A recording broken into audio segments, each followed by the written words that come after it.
And well, there is, as always, a lot to talk about. What I wanted to do is jump straight into the Parsha. My heart is heavy with so many of the headlines, and frankly, that's not something new. And um, one of the things that we have to, I think, allow ourselves is the state of feeling overwhelmed. That the headlines will never be less crushing and less demanding and less oppressive, even if it's good news, please God, even if we emerge from everything that we have been carrying. It's important for us to recognize that Torah is here for us, especially in the moments where we need it most. And so, what I want to do is lean on it today. There is, as always, like I said, a lot going on. And the Torah doesn't literally predict it all, but what it does is it gives us the strength to face it all. Our ancestors bequeathed us a legacy not only of inherited text, but also an inheritance of imagination.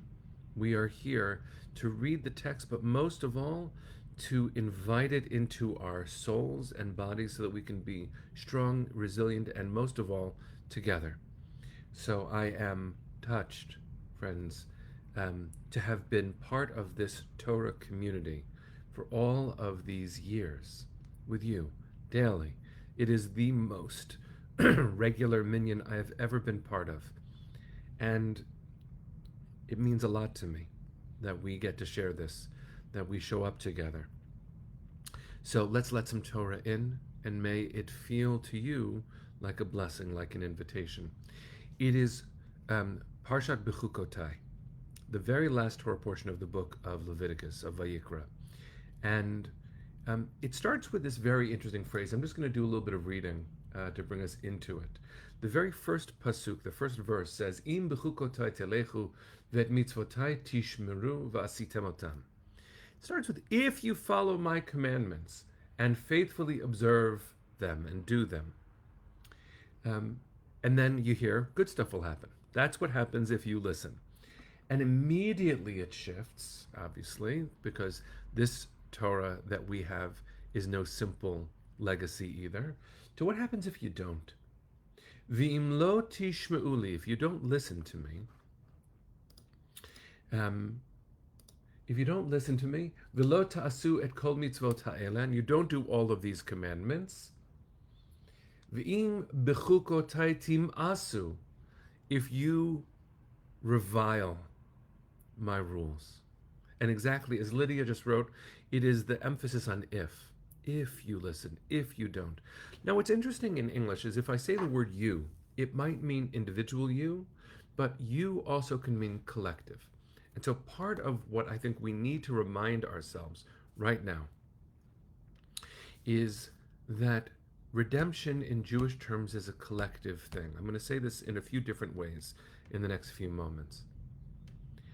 So much of modernity is based on the experience of the individual. In fact, the whole idea of liberalism is the idea that the individual matters, because until what we now call liberal thinking or the Enlightenment as a philosophical move, everything was about the collective. There was an absolute authority, and the community dictated what the norms were.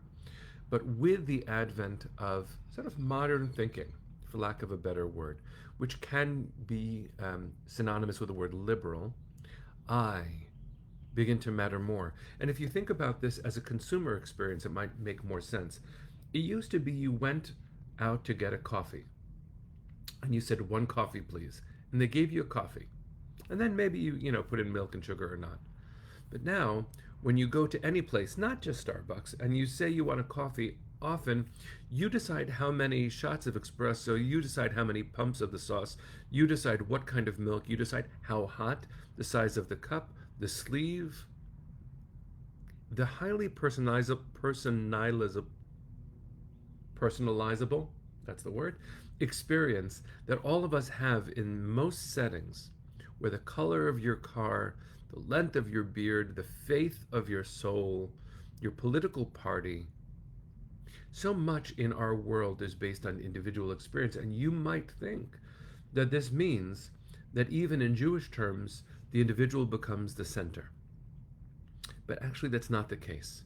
If you listen closely to the beginning of this Torah portion, it starts with Im BECHUKOTAI telechu, if you follow my rules. What does that mean? It means if you collectively follow my rules, and if you collectively don't. It means that fate is wrapped up in community. And you and I, friends, you and I, here we are in a moment where it is very clear that we are in the collective. Jews anywhere around the world,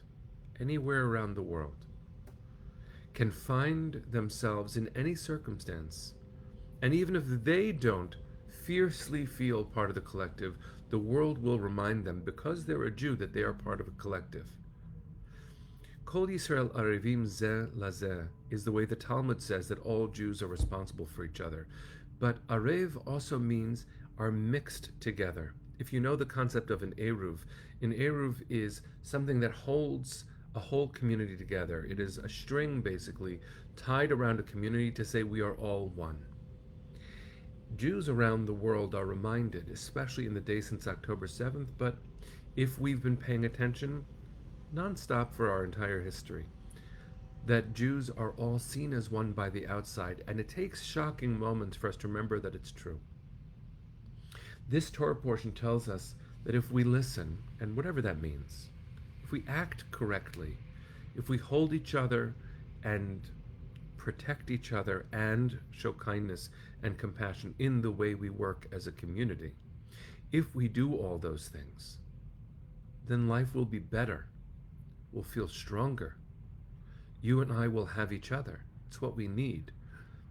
It's why, and I see all the comments, it's why gathering on June 4th in support of UJA. I'm touched to be honored there, but it's in support of our work. That's the only reason it's important. Our work on behalf of our people, so that we as a people can work on behalf of the world unfettered.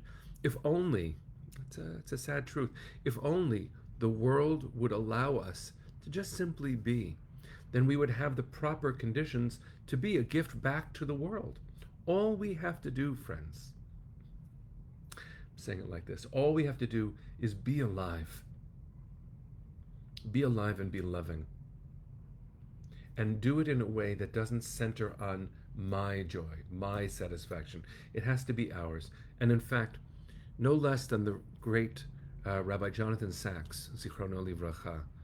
Rabbi Jonathan Sacks wrote in the intro to his book, Morality, that if only he could make a universal find and replace. I don't know if you've ever done that in a document, but you can find a word every time it appears in a document and replace it with another word. He said, if only I could replace me with us, the world would be a better place, because morality at its best is not about individual morality. It is about collective morality. We are called to act in the collective. What happens in the world matters, and what we do in it matters. Chancellor Ismar Shorsh, a teacher of mine from the Jewish Theological Seminary, writes a really interesting comment about this week's Torah portion, that the whole idea of the world to come is a way that philosophy moved after the Torah. The Torah doesn't actually have a concept of the world to come. Now, that might be controversial to you, but textually, I feel very confident in pointing it out. So, what does the consequence of my deeds mean? What do the consequences of our deeds mean if there isn't a world to come? The whole idea of the world to come is a way of saying that there is a place where I figure out how well I did. Did I make it into the world to come? But the world to come is a highly individualized thing. For Maimonides and other commentators, the world to come was a very human thing. You and I, friends, are part of a community, and that is the strength of what we have done for all of these years. We've come together every weekday for 4 years and 3 months, and what we have tried to build together is collective responsibility, collective wisdom, and collective comfort. And in the days since October 7th, you and I have understood what it is to be part of a woven fabric of community. A tear in any part of our fabric is a tear throughout our fabric. We are called, we, not I. And yes, you, but I mean all of you. What one of us does impacts the entire community, and what our community does impacts every single one of us. So I want to bless you, all of you, by which I mean me too, all of us. I want to bless all of us with a lesson from this week's parsha, which is Im BECHUKOTAI telechu, if we listen.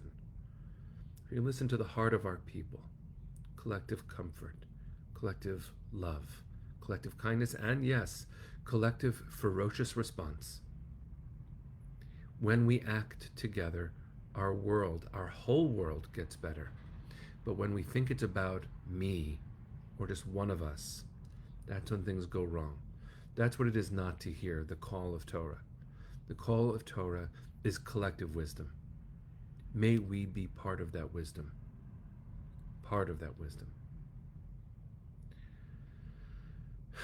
Now, 235 days in, after October 7th, we are still longing and fighting for our family. We are still grappling with the world's denial of what happened on October 7th.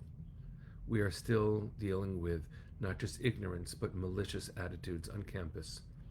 We are fighting for our very existence, friends, on an ideal level, on a physical level, on emotional levels, and it will take all of us. You know, Jerry just said spider webs can hold even the biggest of elephants.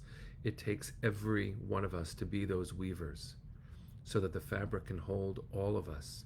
And please God, one day, so that we can live forward unfettered and be the gifts to the world that we want to be, that we've always been called to be. In order to do that right, we have to yearn. We have to dream big about what it is to be liot am chovshi be'artzenu, to be us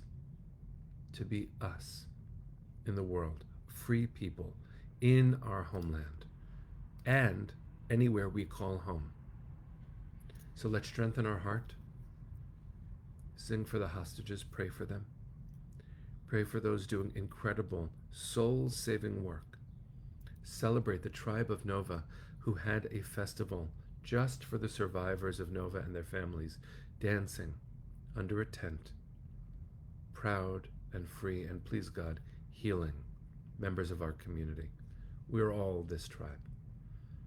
And may all tribes just love each other. If we saw that collective as universal, if we remember that the circle of belongings have to expand until we remember that we belong to each other. If we could just do that. Just imagine that world. And now let's try to make that world real.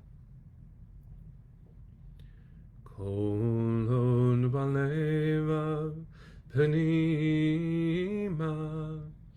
nefesh Yehudi homia ulefatei mizrach kadima ayin letzion tzofia עוד לא עבדה תקוותנו, התקווה בת שנות 2000, להיות עם חופשי בארצנו,